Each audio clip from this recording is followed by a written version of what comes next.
Good morning, everybody. This is JD. This video is going to be about fiscal responsibility our government should be exercising, which it is not. But before we get into it, I'm going to tell you a little bit about me. Okay, a lot of you people say, what makes you qualified to be president?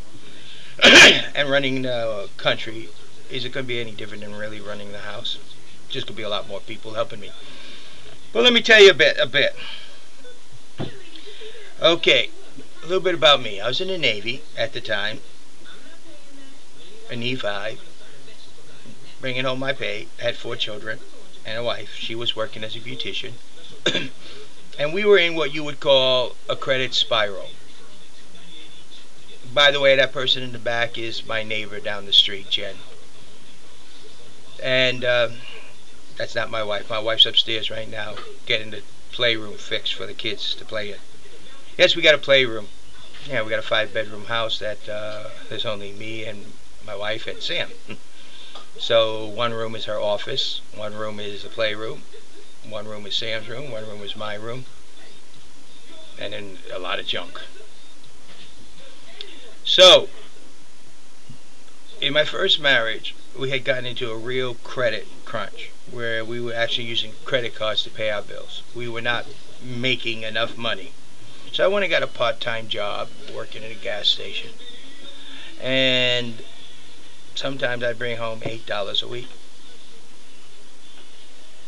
And with that, well, needless to say, that wasn't much to feed a family on. At that time, I think salary was like $1.35 an hour or something. And after they took out taxes and stuff, it was around $8, $9 I'd bring home. Sometimes. Our government was getting as much as I was getting. But this is about my financial credit card spiral. And this is how it was going down and down. We weren't making enough money to pay our bills. So I ended up having to get a job, another job, working with a roofer. Was still in the Navy. I was on shore duty. I'd be at work at 5 o'clock in the morning, work till 3 in the afternoon, and then from 3 in the afternoon to dark, I'd be roofing. And that was going fine until the roof I was roofing with left the area. So I had to get something else. So the last bit of credit we had on our credit card, I bought a couple roofing hatchets, some cloth belts for putting nails in, and a ladder. Eventually, down the road, I even bought a truck from the company for the company. And on top of my car that wasn't running very well, I went around and did roofing.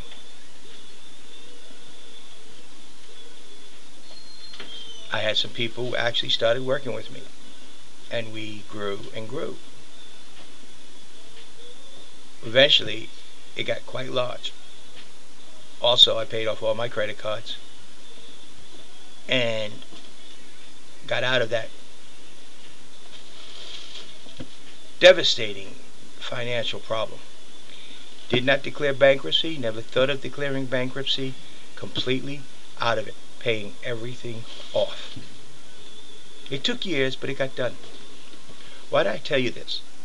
Because we need, right now, a financially responsible individual. Not someone who can somehow magically, while getting paid only $400,000 a year, make $5 million. Someone who has been in the experience that I have. We got a country, a government that is totally irresponsible when it comes to finances. But yet the world is counting on us. And the world is looking to us. Is it our government they're actually looking to? No, it's not. People, our government is as weak and as powerless as the rest of the world's government. Then what is it they are looking towards? Something that's more powerful and stronger than anything else. The rest of the world believes in something out there in the United States of America.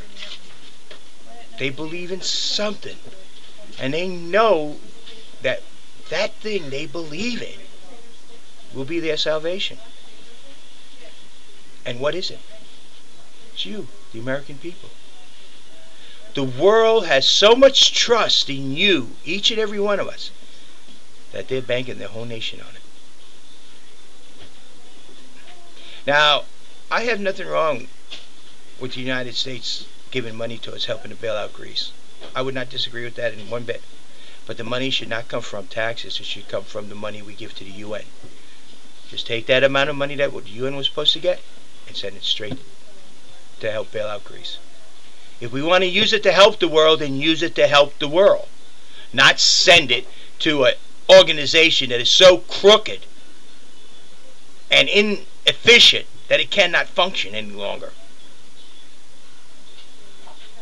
So what are they coming up with to replace it with? NWO, New World Order. Just goes to show you it doesn't work. They tried it with the League of Nations. They tried it with the United Nations. And now they're doing it with the New World Order. It's not going to work. Except for the New World Order is an imperialist.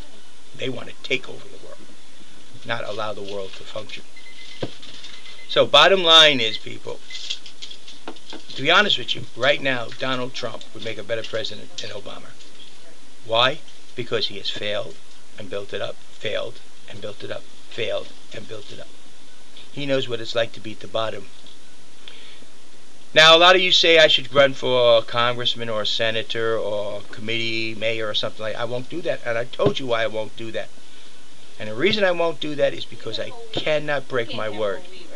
If I take on the job as a senator or a congressman, that's what I'm going to do. I'm not going to walk away from it to run for president. So because I cannot break my word and my promise to the people that would elect me, I cannot do that. I'm not going to accept a political job only to show the world that, yes, I can do the job, and then walk away from it. Sorry. My word means too much to me. So if you can't trust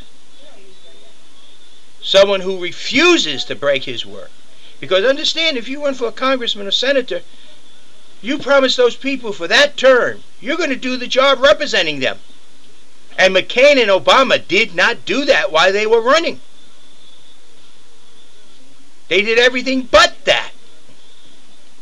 And Hillary Clinton and all those other congressmen that were running and senators. And I cannot break my word.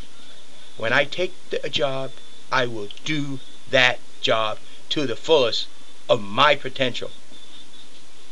And I will not break my word to the people who entrusted me and employed me. So, bottom line is, we need a financial responsible government, not a government that believes credit, credit, credit. We need a government to realize that, hey, it's time to say, oh, the pot is empty. You have a nice day. This is JD.